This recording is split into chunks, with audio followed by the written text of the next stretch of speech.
আমার মায়ের রাঙা চরণ দেখবে তোমরা? দেখো, সামনে তো পুজো, আজই তো পুজো, ষষ্ঠীর বোধন। আর মায়ের পায়ে আলতা না পড়লে হয়?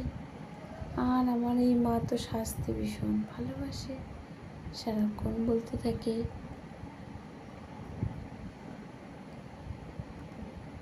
নেল পালিশ পরিয়ে দাও মা, আলতা পরিয়ে দাও মা,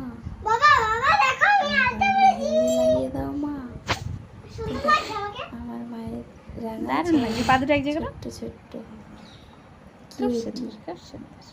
করে দাঁড়িয়ে তো স্বাস্থ্য দাঁড়া, পা দুটো এক জায়গায় কর। খুব সুন্দর লাগছে, খুব সুন্দর লাগছে। চলো পুজো সবার খুব ভালো কাটুক। এক জায়গায় পা দুটো রাখো। ও বাবারে বাবারে, এরম নাচ নাচ।